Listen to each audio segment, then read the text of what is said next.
pull this off by himself? Absolutely not. I'm not. No, I don't think so. I don't see how he could have.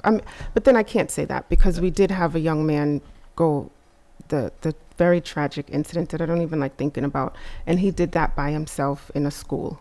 So, but we're talking about the president of the United States, or former president with Secret Service, and then local law enforcement.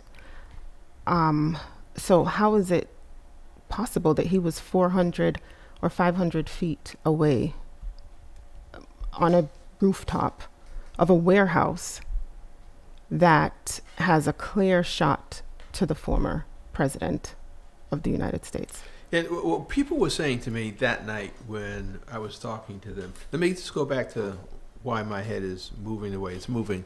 I'm driving to the church. I'm coming to the church on Saturday night, which is my routine, and to finish getting set up for service on Sunday. Mm-hmm. And I'm listening to the president speak. Just a second, your Facebook should be up. Okay. Or mine is up anyway. So I'm listening to the president speak, and I'm the same things that he normally says. Then everything just drops out. The sound is gone. So I'm looking at my phone. I'm saying, is there a problem with the phone? But I'm hearing people's voices in the background, and it looks like there's an alert taking place. And then I hear the pow, pow, pow, pow. I hear the sound that I thought was firecrackers, and I'm saying that doesn't make any sense while the president is speaking. And then it came on the air that someone had tried to shoot him. So people for the rest of the day were saying, oh, this is all set up. This is all set up. He had his fist in the air. When he went down, he put the ketchup or the fake blood. Because he grabbed his face. He grabbed his ear. And they were saying that he was looking to the right. He was looking to the right. He normally speaks into his microphone. But had he been speaking into the microphone the way that he normally does, that would not have grazed him. That would have gone in. Mm-hmm. So I was saying to people, how can you say that the president is setting this up because he got winged? And I said one person died, mm-hmm. and 2 people are critical. Mm-hmm. So how do you stage? I could not believe that had been staged, because someone died, 2 people in the hospital, and I saw the president put his hand on his ear, but I didn't see anything in his hand because I kept watching it and watching it. I said, this thing really happened. So I wasn't looking at the president and his team setting this up. I was looking at that 20-year-old. He got on a rooftop that wasn't covered. Mm-hmm. The snipers apparently only shot him after he had shot the president, so they didn't have any view looking around on their scopes of this 20-year-old up on the rooftop. So I'm struggling with, not that the president set it up, but something still is wrong, and mm-hmm. I don't know what it is. So, Pastor Hobbs, can you go back to you and I, before you and I started talking and I gave you the detail that I had, your information was limited. Mm-hmm. So what were you thinking had happened, or were you paying it any attention at all? It sounded like you were, or that you did pay attention. I mean, sure, I paid attention. I mean, I was actually heard the news from people before I heard it on any platform. My neighbor called me, and another neighbor saw me and was like, oh, so neighbors were basically telling me, oh my God, this happened. And so then I, started hearing. Actually, it was Sunday morning during the worship experience when you had us actually break off and to pray for that, as well as just spiritual warfare. And that was the first time that I actually heard someone say that they thought that it was staged. Mm-hmm. And then I at the church. Yes, I've heard so much of that. Yeah. And did they have any information to share with you, or was it just a comment? It was staged. It was staged. Just a comment. Was no information really. Just that was the immediate response was that alleged. Because quite candidly, that didn't come into my mind at all. Oh, it didn't. The notion of it being alleged at all. No, I just took it for face value. But subsequent, doing more research and seeing the actual footage, and as you said, the stories that the fact that the perpetrator or the suspect was killed, a person was killed, folks were hurt. I mean, all those factors to me seem too much for it to be staged. When you heard that a person was killed and 2 were injured, did that solidify to you that it was real? Yes. But prior to that, hearing that, all you heard that the president got shot and went down, were you a little leery knowing just that information? I mean, no. I mean, so initially, my initial response was that yes, of course, this is real. Okay. And so hearing the conspiratory theorists, people say that this was staged and this was really just an attempt to be able to solidify him winning and him being a hero and so forth, and because of so many lies that have been said, that this was basically, I've heard people say the notion of the chickens coming home to roost. So I've heard someone said that this morning on the broadcast. I'm hearing that quite a bit. So I think people, because of so much theater that has gone around this particular election and the campaign and the violence and so forth, that's just on both sides. Even people losing their jobs for saying, I hope the next time they won't miss. I mean, so many stories are coming out of this in terms of people's responses. Okay, so somebody was on my webpage, and they said I had the picture of the president with his fist in the air and the blood coming down from the side of his head. And I said, this is tragic, and I made some comments like that. Then somebody else got on and said, well. And then a person came on my page, and I won't tell you who said but the person came on my page, a person came on my page and said, I am disappointed in you, Pastor, and I'm disappointed in the person who made that comment. It just went on and on and on and on, reflecting on the comment that was made by someone associated with me. And so I eventually just deleted all the comments and just left it as it is. But there are a lot of people who really don't care. And there are a lot of people that were hoping that he didn't get up. Now here's my take on it. My take was that a lot of people in the country were hoping that President Biden, the Democrats, were going to win this race. They were going to get their act together and win this race. When that seems to be dying out, petering out, it doesn't seem like Joe Biden's going anywhere. He's digging in even deeper. People are perceiving that the Democrats are not going to win, so people are deciding to take matters into their own hands. Mm-hmm. That's exactly where my head's at. That's what I was thinking when I first heard it. That, okay, clearly someone's not trusting the system, the democratic system, right? And that they have to take matters in their own hands. Yeah, because usually that's why we assassinate. That's why assassinations happen in this country, right? There's so much behind this, though, right? There are a lot of questions that are still unanswered. Like? One of the primary questions is, how did this young man get up there on the roof? How did he get up there, and how was he able to move so quickly, right? Then I was listening to a couple of podcasts that I listened to, and the rifle was purchased by his dad. His dad, it belonged to him, not that the dad, and they don't believe that the father was bought it for this purpose. But how did he get it? How did he get there? An AR rifle is not a small handgun that you can carry. Well, it may stop you there. Regarding the father, I talked to Pastor Randy about it this morning. That the gun, the rifle, that there's no law that says that you have to lock it up in your home.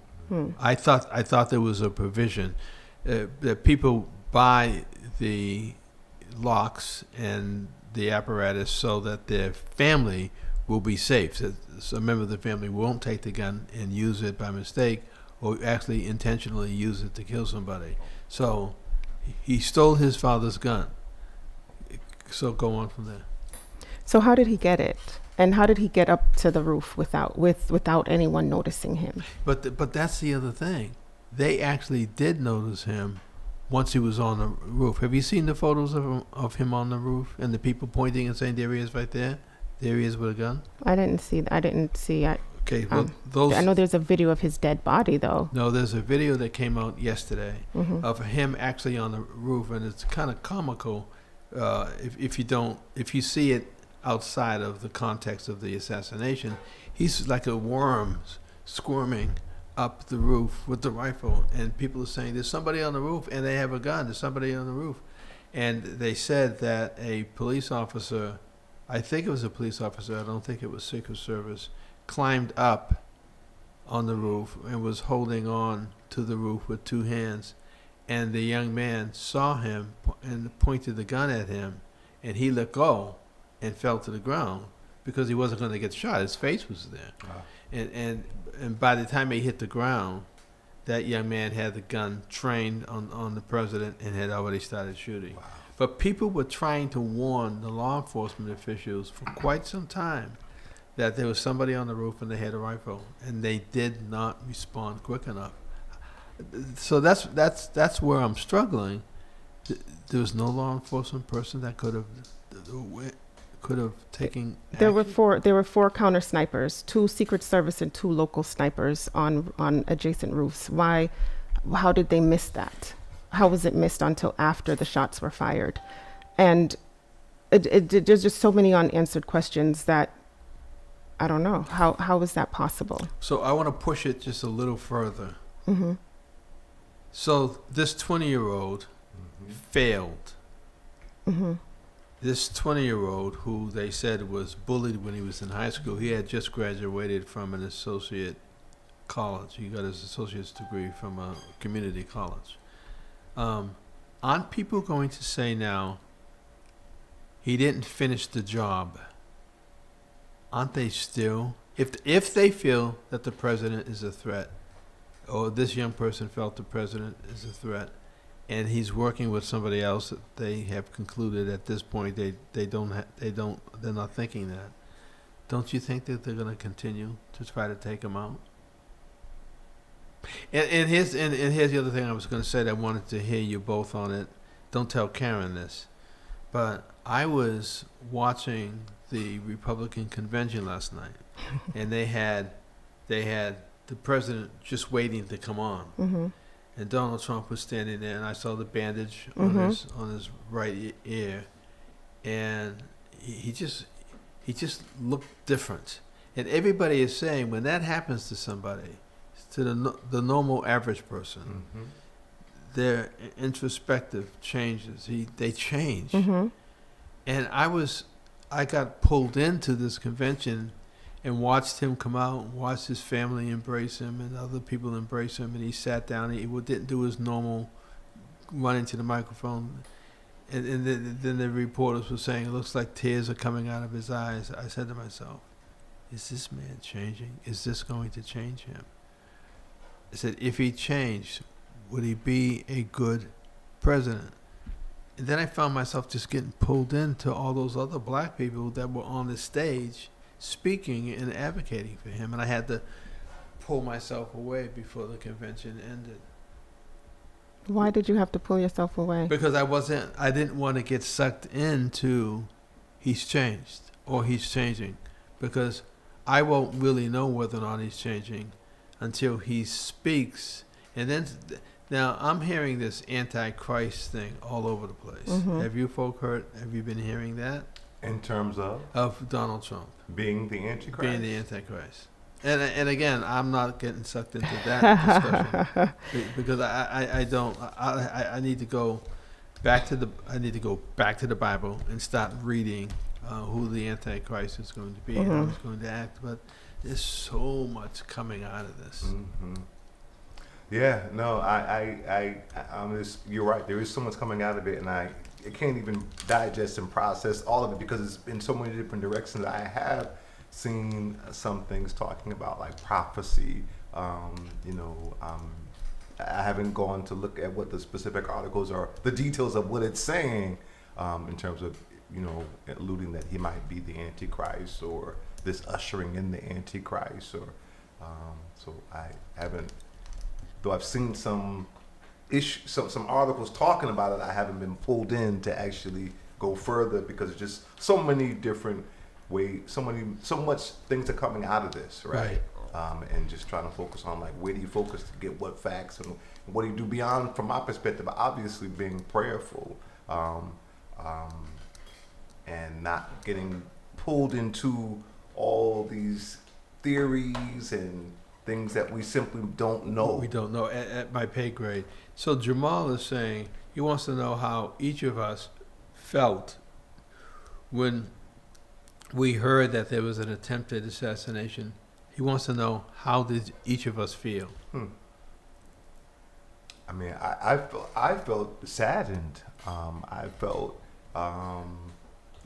saddened. That's my immediate response was, oh wow, this is unfortunate that someone, this level of violence and this, where we are in this climate politically and what's going on in the campaign, for someone to actually take an attempt to take his life, was very disheartening, sobering, sad. That's my response. You didn't feel that, you didn't have any emotion that said because of what he's been saying, because of who he is, he deserves it? No. None of that came down? No. No comment. Okay. Is that because because we're live on the air? Mm-hmm. Okay. So Jamal is, well, let me go back to me. When I first heard it, I was, again, riding into the church. I anticipated that something was going to happen. There was going to be an attempt on his life. I didn't perceive it to be out there in the open. I thought it was going to happen some other way.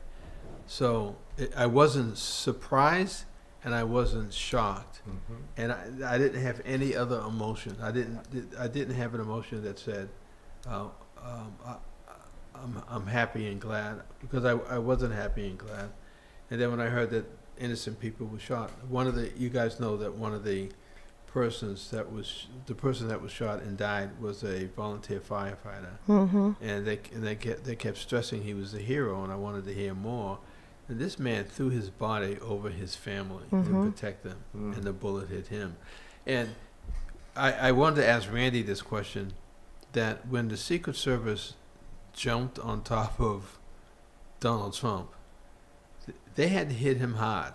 Yep. Because his shoe Flew off. Jumped off of his feet. And I know that Donald Trump is not used to anybody manhandling him at all for any purpose. And I think things happen. Your mind has to catch up with the physical, right? The physical thing happens. Your mind is trying to process everything. So he hit the ground, he hit hard, and they were piling on top of him. So even something like that should be humbling and changing a person. But when you have a diagnosis as a person who just focuses on yourself, you want all the attention. I'm not sure if his emotional struggle is going to be healed through this incident that he just went through. And if you folk can get to my webpage, Jamal is. You see it? Yeah, I see some of his comments here, and so I'm curious to hear. He said no comment. His perspective. He asked us. So I'd be really curious to hear how did he feel when he heard that there was an assassination attempt on Trump's life. He said something about, they said the same thing about Obama, but I don't know what that question.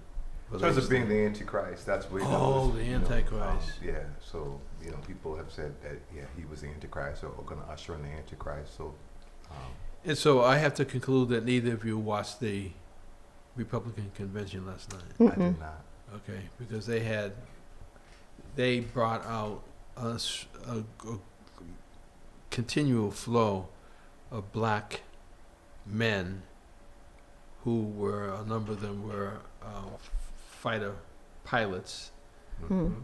And the representative Scott came out, he spoke, and he said, he said, I know people are going to be upset with me, but I cannot say that the United States is a racist. It's not a racist company.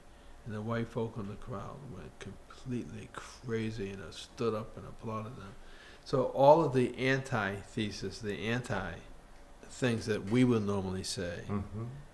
these black folk were countering everything. And again, when I say certified, their backgrounds being Marines and Rangers, he pulled out the right people to say the right things to the crowd that was there. Mm. He also had I believe she was a black woman who I think she was an entertainer, didn't know who she was, but that's nothing new. And she spoke to her generation. She had 33 million followers on her Instagram account, so she's some major person. Mhm. And she spoke out and said that she was fearful of coming here as a black woman and speaking because of the response that's going to come from her friends. But she had to come and speak about Donald Trump. So they did a good job in the people that they brought out, while the Democrats are still trying to figure out how are they going to get Joe Biden to step down. That seems to be the only thing that they're talking about right now. That's not a winning combination at all. Wait, was it Amber Rose? Was it Amber Rose that Light skin, bald hair, bald head, no hair? She had little hair, yeah, and she had a tattoo across her forehead. I realize Donald Trump and his supporters don't care if you're black, white, gay, or straight. It's all love, Rose said. And that's when it hit me. These are my people. This is where I belong. This is Amber Rose. That's what it sounds like. What she said Amber Rose said this? has to be her. Light skin, right? Amber Rose said this? Yeah, light skin. She used to date Kanye West. Hello? Yeah. Monday that yes, Democratic strategist Van Jones said Monday that model and rapper Amber Rose's speech was the most effective. It was the most effective, yeah. she really took her time. So what does that say to you that they were able to get her? I wonder how much they paid her. Oh, so you think it's money? We have a caller? We do. So you think it's money that did it? Hello, caller. You're live on the air. Hello, caller. Can you hear? I don't hear anything. I can call you back. Caller, are you there? You don't hear? Do you hear him? I don't have my headphones. Oh no. Mm-mm. Well, we'll see. So tell me something about this young lady. We had you on the air. We were saying hello to you. I'm at. Know that. I didn't know that. Great, there you go. Okay. We have you. Go ahead. Who are we talking to? Jamal? Oh, hey Jamal. Jamal? It looks like it sounds like he pressed something and I think he disengaged. There Oh, he is. I hear the laughter. Go ahead, Jamal. Yeah. Greetings and blessings to all three of you. Thank you. Same to you. Hey, greetings and blessings to all three of you. This is Jamal Seymour, aka God's Messenger. Mm-hmm. Yeah, I'm here. Do you hear me? Yes. Yes. Loud and clear. All right. Let me call back on a different line. Stand by. We can hear you. But he probably can't hear us now. Can you hear us? Let- Try your microphone, Pastor Alex. I was talking, but y'all couldn't hear me. We hear you. Yeah. We hear you. You have to just actually. I don't know if you're listening to the broadcast in the back, but if you just talk to us directly, we can hear you actually loud and clear. Can you hear us? I think it's delayed. Right. That's what. Jamal, are you listening? Are you listening to us through what you're watching, your TV or your computer? That's probably what it is. So people aren't listening to the phone; they're listening to the delay. Okay, so I think you were saying something Can you about hear me, brother? Oh, the young lady. So you don't know much Jamal? about her, but I mean, I know about her, but I'm surprised that this is her comments? her position on this. But then again, I'm not surprised. So While we're waiting for him to call back, someone named Summer McLean is tuned in on Facebook, and they said, "How possible is it that this incident was staged? Are we at the point which such evil could be, and some folks could be expendable for political gain? Are we dealing with a master manipulator? Are we being tucked in?" people are disposed for political gain all the time. This is not new. It's called casualty of war. That's true. So and when we go to war with people in other countries, that's that's force, and when we go to wars, we're not hearing about the soldiers that are coming back in caskets, right? Only the families are made aware of that. So yeah, we've been doing that. That is nothing new. And one opposed to 2,500 or 100 lives. I mean, from a political standpoint, that's not a large enough number, because from a political standpoint, you're thinking of a nation, right? And one person for a billion or a million, however millions we have in this country, is not even 1%. And it sounds harsh and it sounds cold, but if you think about it from a political standpoint, then that is the reality of it. That's why we have soldiers, and that's why we go to war. Correct. I think the in the context of it, he says, "Are we dealing with a master manipulator?" Yes, we are.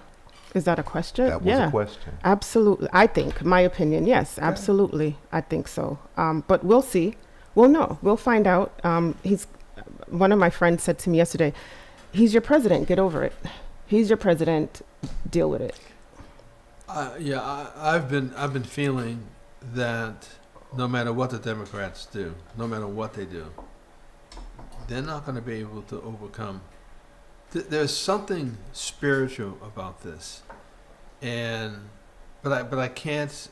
I'm struggling. I can't say whether it's God moving judgment over our country, or if Satan is involved here. I can't. I'm trying to weigh it, and I can't discern it. I can't feel it. I can't see it. But what I do see is no matter what the Democrats try to do, it seems that to me that they're done for the next 4 to 8 to 16 years. I mean, my feeling is again, I really just I wish an emphasis was really put on, because as you say, whether it's staged, whether it's not, whether it's spiritual, whether what we do know, right, is that the responsibility that's given to us as the church, right? The Bible says the powers that be ordained of God. Mm-hmm. So we're to pray for those who are in authority. And we understand that the answer is not in either party, right? So I just feel like, a time, as you've been talking about, of fasting and consecration and focus, so that we all go deeper in that relationship with God that gives us revelation. That's not just, emotion or just being pulled by, whatever pre-notions that we had, but that we each really, as the church, take the responsibility to take our authority as the church, right? Because that's the only answer. Right, and even getting a vision of what are we going to do proactively. Could you share with the listening audience what we did regarding the whole COVID, what the radio station did? Sure. Yeah. So we used this vehicle, during COVID when a lot of folks were, afraid and people were dying. I mean, it was a horrible, very scary time. And we used this platform to be able to facilitate 24 hours of prayer, and had various pastors and prayer warriors, intercessors, young, old people who used this platform, and 5 minutes, 10 minutes, 15 minutes, even had their whole congregation that were in prayer. So it was a time of a clarion call for prayer as the collective body of Christ, and used this platform, and that was recorded and it didn't re-aired. So as we continue to dominate and saturate the airways with prayer corporately, and we saw a shift. Yeah, we saw a shift, and it was funny. Anya's son, Mm-hmm. Ross, Anya had called into the studio when we were fasting and praying, and she was saying that her son really didn't understand the whole fasting piece. All he knew was that you and I were not eating, and he was forcing his mother to pick up some food and bring it to the studio, which she did. And when it came in, the temptation, because we had been fasting, right? And we were dealing with this, and when that food came in, I got totally distracted. But we've done it a couple times where we fasted, Yes. and we prayed, and pastors from around the city Yes. and around the country Yes. were calling in, and they were praying, and they were hopeful because this wasn't being done in their cities or their towns. So I think that we need to consider doing that again, as get past this concert, and then putting the call out for people to come to pray, because it's through the praying that we're going to be able to discern the spirit here and determine whether or not the spirit is from God or where it's coming from. But because right now I'm feeling something, Mm-hmm. but it's just not clear. Amen.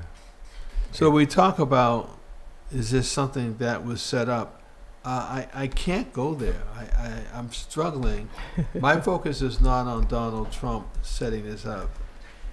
My focus is on a 20-year-old young man doing what he did. And I know we had a young man walk into a church in the South and shot 9 people while they were praying. So yes, evil is evil, no matter whose body it's possessing. But there's more to this story, and I'm concerned about what we're going to learn, because the congressional group is going to be gathering in Washington, and they're going to have a hearing, I believe, starting next week on what went wrong. And I was also, did you know that President Donald Trump had called Robert Kennedy Jr. and said, you need Secret Service protection? And I believe they're actually going to give him the Secret Service protection because he's a presidential candidate, and his family experienced 2 assassinations. Donald Trump is getting credit for making that recommendation to the Secret Service. And again, they were saying this morning that the Secret Service is not large enough a group. They don't have the numbers to do what now they're being called to step into. It's 11:44. Those young people are going to be coming in here in a few minutes. So any other thoughts? Where do we go from here? You just said something, I don't remember what it was that you said, that made me think about homegrown terrorism. We have homegrown terrorists in this country. Yes. And this young man, the 20-year-old, fits the profile, right? White male, Yeah. unguarded entrance, right? No criminal record, Mm-hmm. access to a rifle, Mm-hmm. no social media. The only difference between this man and this young man and the others is he doesn't have like a political manifesto. He didn't have a bunch of social media encrypted messages to share. He was a very intelligent person. He played chess. He tried out for the rifle team at his school in freshman year. Right. And wasn't accepted. The gentleman that spoke about him said that he didn't even think he could hurt a fly. This is usually the description of our domestic terrorists at home, homegrown domestic terrorists. And how do they get away with this? Because they wear the badge of honor, white male.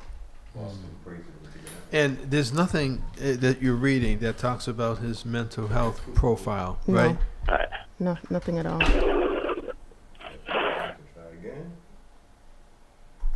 Carly live on the air. Go right ahead, brother.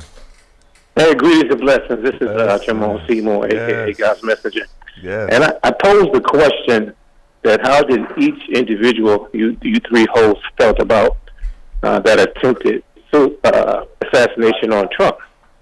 Because I thought that was an interesting question due to the fact I was looking at how I felt being a Christian and also having the information and knowledge of what I heard about him on media about, the things he's done before presidency and after presidency. So I know the female host, she was like, I have no comment up in here. The woman. And you said, when Dad said, I felt sad. I didn't hear the first one. I didn't hear your comment on it. But my comment was this. This is how I felt. I first thought that, wow, I'm surprised that it took this long for someone to do that, because I expected that was going to happen eventually because of his actions, because of the things he inspired his followers to do. But I didn't want, as a Christian man, I don't want him to be murdered or killed, because there's a heaven and a hell. So I want the man to be delivered, set free, call on Jesus kind of thing. But I just wanted y'all's opinion on that. I said earlier that I had anticipated something like this happening, and when it happened, it confirmed how I was feeling. I wasn't sure that whether it was going to happen on this past Saturday, but I knew that there was going to be an attempt on his life. That's as far as I can go with that. And Eric Kennedy is saying on Facebook, did we know that he was a registered Republican? I learned that yesterday. But that he had made a donation to the Democratic $15. National Convention. Yeah. Well, they didn't necessarily say the Democrat. They said for a liberal party. A liberal party is where. But maybe it could have been Democratic, or it could have been Bernie Sanders. Who knows? Wow. Isn't it powerful that no matter what position that a human being, a person is in, that somebody could get that close, regardless if you're the president, a police officer, lawyer, judge, doctor, any lay person in the projects, in the suburbs, in school as a child, that someone can get close enough to do harm to you.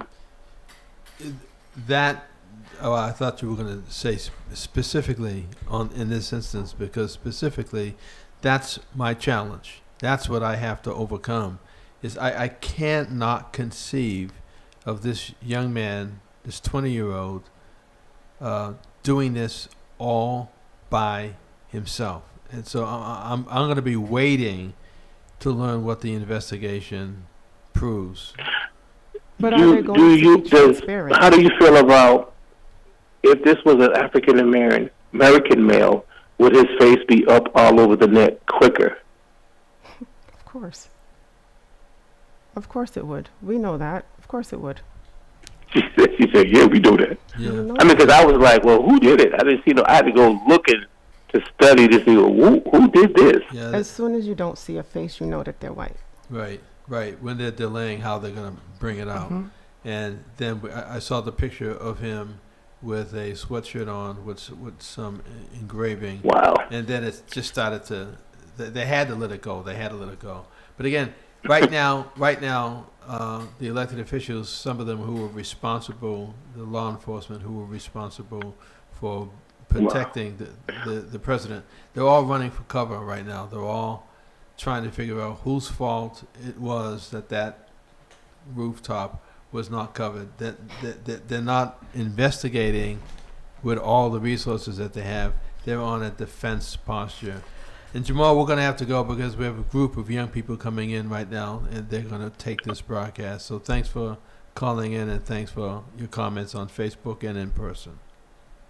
No problem. You all have a blessed day. Okay. God bless. See you Sunday. Bye-bye. Okay, young people are coming in, so we have to make way. And any final comments?